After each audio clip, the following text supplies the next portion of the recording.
In the heart of Kampala, Uganda, on October 18, 1991, a child was born who would one day stand at the center of one of the world's greatest cities, New York. His name was Zohran Kwame Mamdani. His story is not just about politics, but about identity, struggle, and destiny. He was born to two remarkable parents.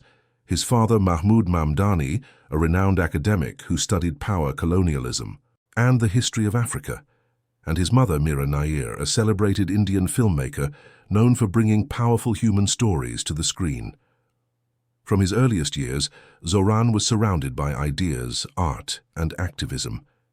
His heritage was as complex as his name.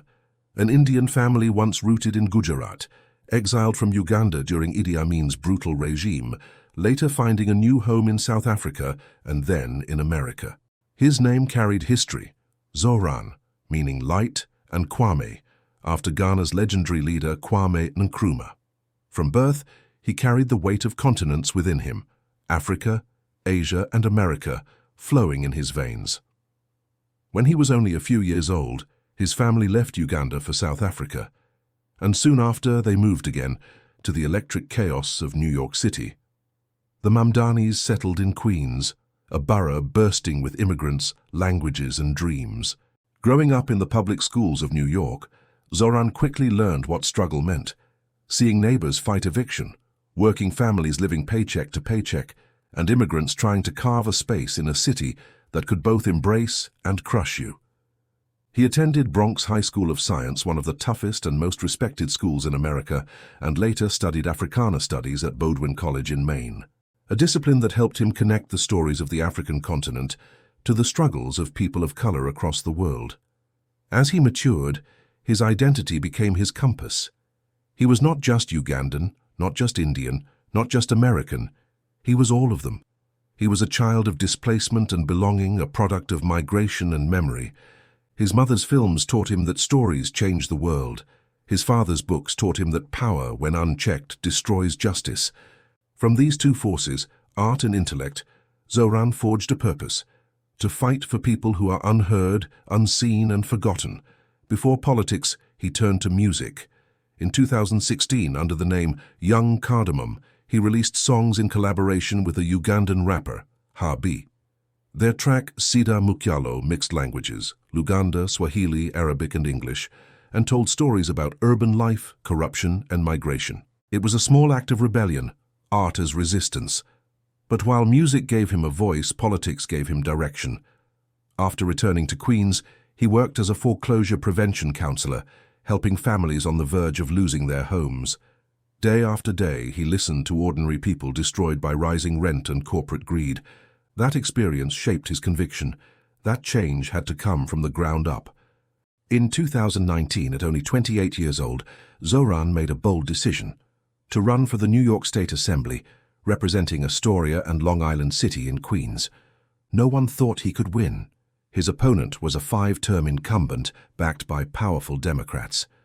But Zohran believed that grassroots movements could overcome money and influence. His campaign was simple but powerful: affordable housing, better public transit, and justice for working people. He knocked on thousands of doors, walked countless streets, and spoke not as a politician but as a neighbor. In June 2020, in a stunning political upset, he defeated the establishment. The child of immigrants born in Africa, raised in Queens, had entered the halls of American power. As an assembly member, he became a voice for the voiceless. He fought to make housing a human right, demanded rent freezes, and pushed for social housing funded by public wealth. He joined the Democratic Socialists of America, declaring that true democracy means economic justice. His message was radical, his tone unapologetic. In a city where billionaires buy penthouses while families sleep on the streets, neutrality is injustice. But Zohran was not done. In 2024, he announced his campaign for mayor of New York City. His platform was visionary: free public transit, massive expansion of affordable housing, universal childcare, and higher taxes on the wealthy to fund social programs. He stood against the machine, against the establishment, against everything traditional politics stood for. The media called him naive. His opponents called him inexperienced, yet the people called him Hope. He built an army of young volunteers, immigrants, working-class citizens, and dreamers who believed New York could belong to everyone again. In November 2025, history was made. Zohran Kwame Mamdani became the first Muslim, the first South Asian, and the first Ugandan-born mayor in New York City's history. His victory was more than political. It was cultural, generational, and symbolic.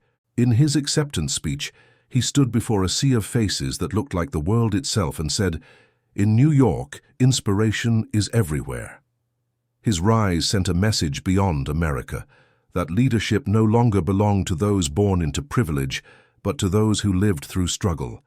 Yet with victory came storms. His opponents questioned his citizenship. Some even demanded he be stripped of it, claiming he was unfit to lead. Others attacked his policies as unrealistic. They said his ideas of free transit, public housing, and wealth redistribution would bankrupt the city. But for Zohran, leadership was never about comfort. It was about courage. He stood firm, declaring that the real bankruptcy is moral, not financial, when a city allows poverty beside luxury. Behind the political figure is a man grounded in simple truths. Zohran is a Muslim, a believer in compassion and equality. He is married to Rama Duwaji, an artist and illustrator who shares his belief that beauty and justice must coexist. He loves soccer, especially Arsenal, follows the Knicks, and still listens to rap, blending the rhythm of the streets with the pulse of politics. He speaks English, Hindi, Swahili, Arabic, and Luganda, 5 languages that mirror the 5 continents that shaped his journey. Today he lives in Astoria, the same neighborhood where his political fire began, surrounded by the people he promised to serve. To many, he represents something far greater than a political office. He represents the dream of belonging, the dream that no matter where you come from, your story can still shape history. From Kampala to Queens, from a son of exiles to the mayor of the world's most diverse city, Zohran Mamdani's life is proof that power can come from humility, that greatness can rise from ordinary streets, and that identity can be the bridge, not the barrier, to leadership. His journey continues with challenges ahead and victories unseen, but one thing is certain. He carries within him the light of his name, the courage of his ancestors, and the belief that justice is worth the fight. This is not just the story of a man. It is the story of a generation that refuses to be silent, the story of a city rediscovering its soul, and the story of how one young immigrant dared to dream beyond borders. This is the life of Zohran Kwame Mamdani, the boy who crossed oceans to find his purpose, and the man now leading millions toward a new dawn.